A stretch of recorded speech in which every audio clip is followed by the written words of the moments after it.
Everyone, सभी को राधे राधे, जय श्री कृष्णा। तो आज हम करने वाले हैं अकाउंट्स का चैप्टर नंबर 3 का रिवीजन, तो जिसका नाम है साझेदारी फर्म का पुनर्गठन, साझेदार की सेवानिवृत्ति या मृत्यु।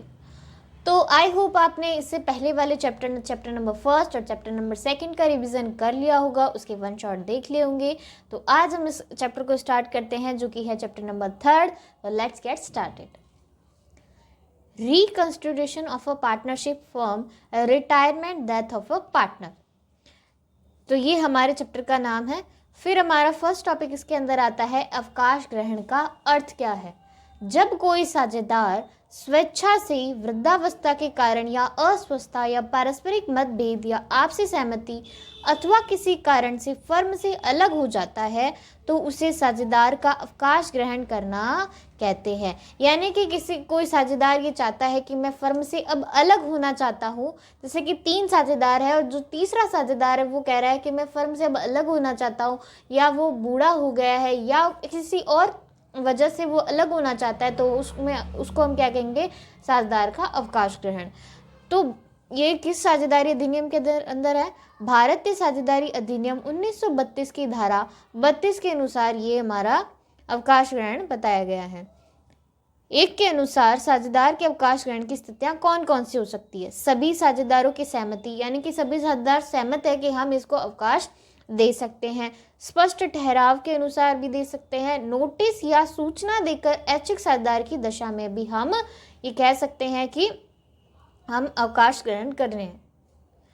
फिर इसके अंदर दूसरा टॉपिक आता है नया लाभ विभाजन अनुपात, यानी कि न्यू प्रॉफिट शेयरिंग रेशियो।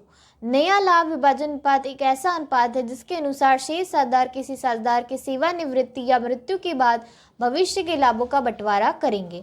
यानी कि जो सेवानिवृत्ति या मृत्यु, जिसकी साझेदार की मृत्यु होगी है, उस साझेदार के जाने के बाद उसके बाद जो बचे हुए साझेदार है वो जिस रेशो में अपने प्रॉफिट को बांटेंगे उसी को हम क्या कहेंगे, न्यू प्रॉफिट शेयरिंग रेशो। इसका फॉर्मूला क्या है? न्यू रेशो बराबर old ratio plus gaining ratio, यानी कि उनका पुराना रेशो और जो उनको पुराने जो अवकाश ग्रहण करने वाला साझेदार है उससे जो गेन हुआ है वो रेशो। तो यहाँ पे क्या बन गया, इसका ट्रिक बन गई है नो जी, यानी कि न्यू रेशो बराबर old ratio plus gaining ratio. फिर आता है हमारा अधिलाभ अनुपात, फायदे का अनुपात, यानी कि गेनिंग रेशो। विद्यमान साझेदार जिस अनुपात में सेवानिवृत्त या मृत साझेदार से प्राप्त भाग का अधिग्रहण करेंगे अभिलाभ अनुपात कहलाता है, यानी गेनिंग रेशो। यानी कि जो अवकाश ग्रहण करने वाला साझेदार है वो अपनी गुडविल का हिस्सा जिस अनुपात में पुराने साझेदारों में बांटता है उसको मिलती है। जो गुडविल पुराने साझेदारों को वो किस अनुपात में मिलती है? गेनिंग रेशो के अनुपात में, यानी कि अधिलाभ अनुपात में। इसका फॉर्मूला है गेनिंग रेशो बराबर new ratio minus old ratio, यानी कि जो उनका नया अनुपात है उसमें से उनका पुराना अनुपात घटाने पर क्या मिलता है? गेनिंग रेशो मिलता है। इसका ट्रिक है जी नो। ओके। फिर हमारा आता है गुडविल का टॉपिक, यानी ख्याति का व्यवहार, यानी कि गुडविल को हम किस तरीके से दिखाते हैं। लेखांकन प्रविष्टियां, इसमें ज़्यादातर जो है एंट्रीज होती है गुडविल के अंदर, तो देखते हैं क्या होती है। यदि चिट्ठे में ख्याति का खाता विद्यमान हो तो उसे अपलिखित करने पर, यानी कि उसको रिटन डाउन करने पर, यानी कि हमारे अकाउंट में अगर पहले से ही गुडविल मौजूद है तो उसको हमें रिटन डाउन करना होगा पहले और फिर ही हम गुडविल को बांटेंगे। तो रिटन डाउन करने की एंट्री क्या होगी? All partners capital account DR to goodwill account. ये गुडविल जो अभी खातों में मौजूद है उसको हम सभी पार्टनर्स में बांटेंगे, इसलिए यहाँ पे नाम आया ऑल पार्टनर्स कैपिटल अकाउंट। और यहाँ पे नरेशन भी आपको प्रॉपर लिखना है कि being existing goodwill return of in OPSR, यानी कि रिटर्न ऑफ किस में करेंगे? ओल्ड प्रॉफिट शेयरिंग रेशो में हम गुडविल को रिटर्न ऑफ करेंगे। फिर आता है अवकाश ग्रहण मृत साझेदार के हिस्से से ख्याति का लेखा, यानी कि जो अवकाश ग्रहण करने वाला साझेदार है या जो मृत साझेदार है उसकी गुडविल को हम कैसे एंट्री करते हैं, तो वो remaining partners capital account DR to retiring deceased partners capital account. Remaining यानी कि जो साझेदार अभी बच गए हैं उनके कैपिटल को हम DR करेंगे, और जो रिटायरिंग या जो रिटायर हो रहा है और जिसकी मृत्यु हो गई है उसको हम उसके खाते को हम क्रेडिट कर देंगे। तो यहाँ पे गुडविल को बांटने की क्या एंट्री होगी, remaining partners capital account DR to retiring a deceased partner capital account. फिर हमारा आता है बीइंग रिटायरिंग, इसकी जो नरेशन बनती है, being retiring disease partner share of goodwill adjust in gaining ratio.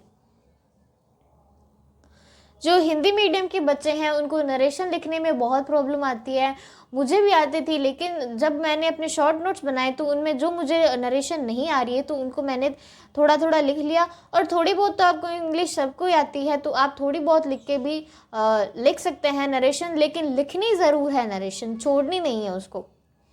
तो फिर हमारा आता है साझेदार के अवकाश ग्रहण करने पर शेष साझेदार के लाभ में कमी होना, यानी कि जो साझेदार अब फर्म से बाहर जा चुका है लेकिन शेष साझेदारों के लाभ में कमी आ रही है तो वो क्या करेंगे, एक पार्टनर होगा जो कि सेक्रीफाइस करेगा।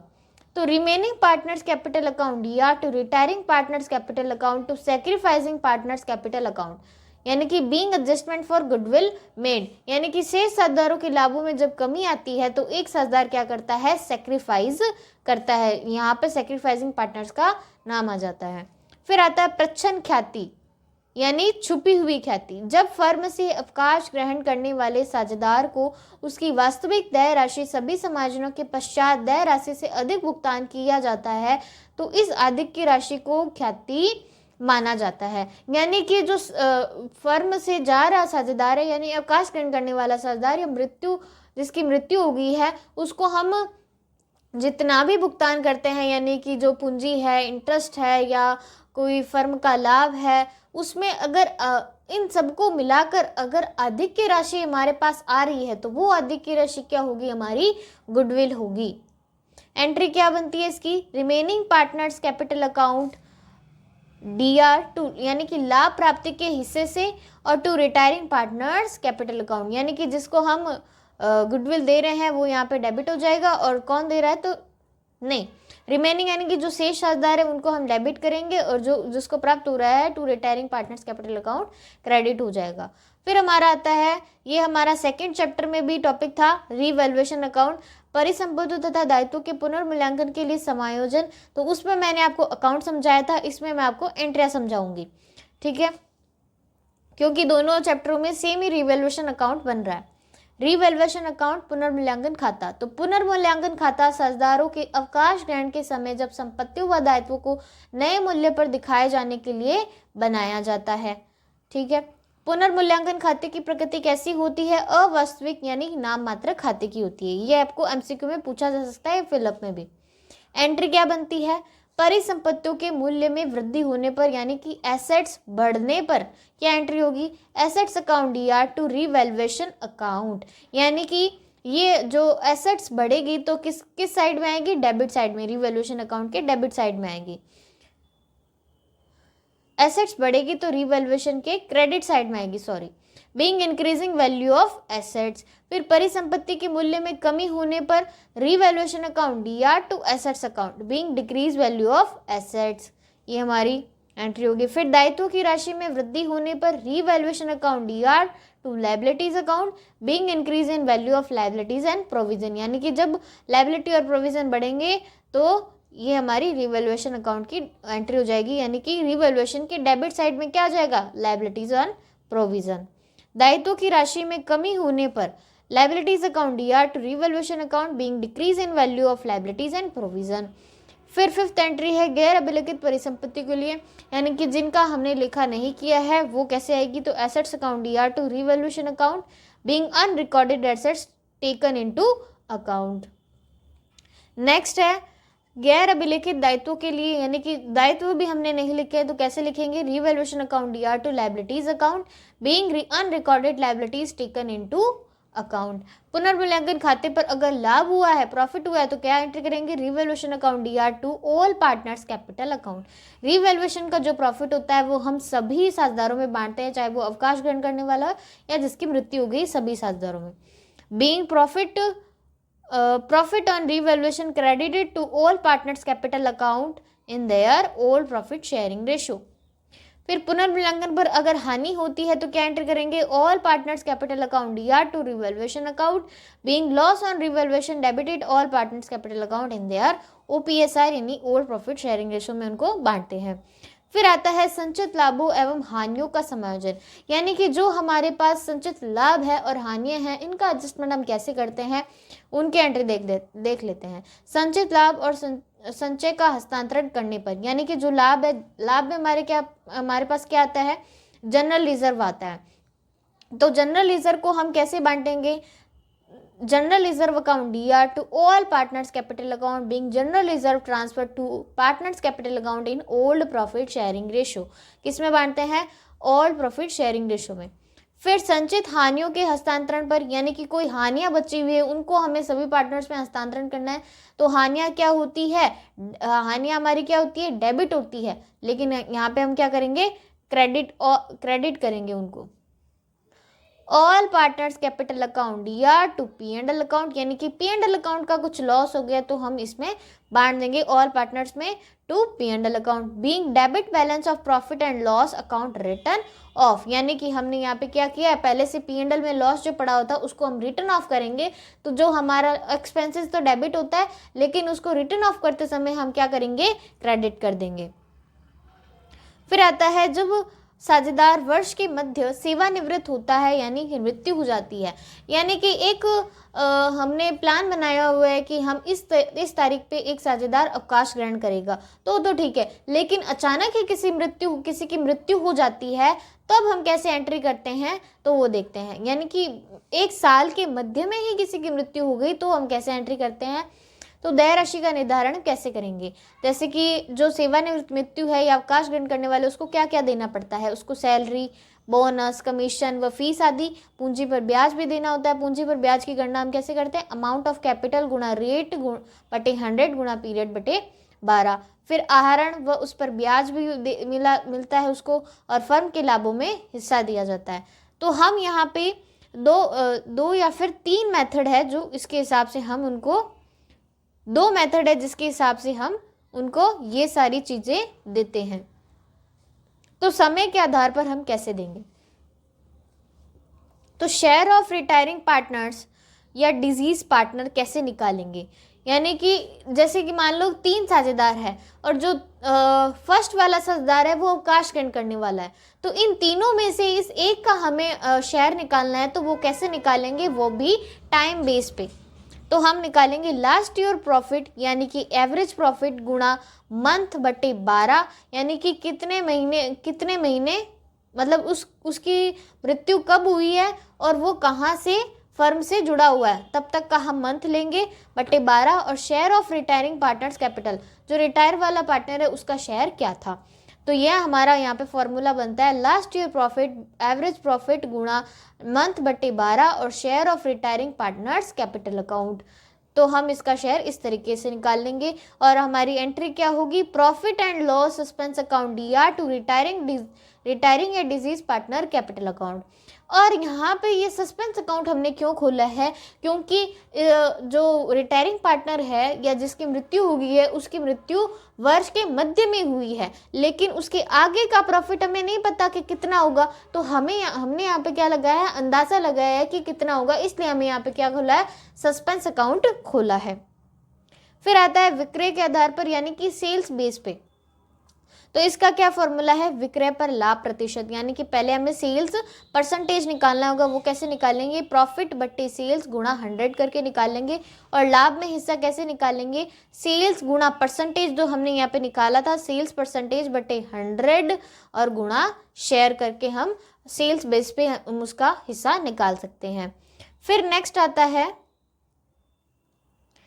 ख्याति में, उसको और कौन कौन सी चीज़ें देते हैं हम, ख्याति में हिस्सा देते हैं, संपत्ति व दायित्वों के पुनर्मूल्यांकन से उत्पन्न जो लाभ व हानि होती है उसका भी हिस्सा रिटायरिंग पार्टनर को मिलता है, और अवितरित लाभों या हानियों व संचयों में हिस्सा भी मिलता है। आपके पेपर में क्वेश्चन बन सकता है कि रिटायरिंग पार्टनर रिटायर होते समय उसको क्या क्या चीज़ें मिलती है, जैसे वेतन, bonus, commission, interest on drawing, interest on capital, और जो ड्राइंग है उसकी, और गुडविल में हिस्सा, ये सब आपको बातें लिखनी है। मैंने यहाँ पे 7 पॉइंट्स लिखे हैं। फिर आता है सेवानिवृत्त साझेदार को देय राशि का निपटारा।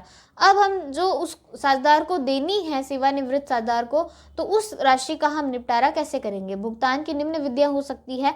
एक मुश्त भुगतान, यानी कि हमारे पास जितना कैश है हम उसको एक मुश्त यानी कि एक ही बार में सारा भुगतान कर दे, तो उसकी क्या एंट्री हो गई, retiring partners capital account DR to cash या बैंक अकाउंट।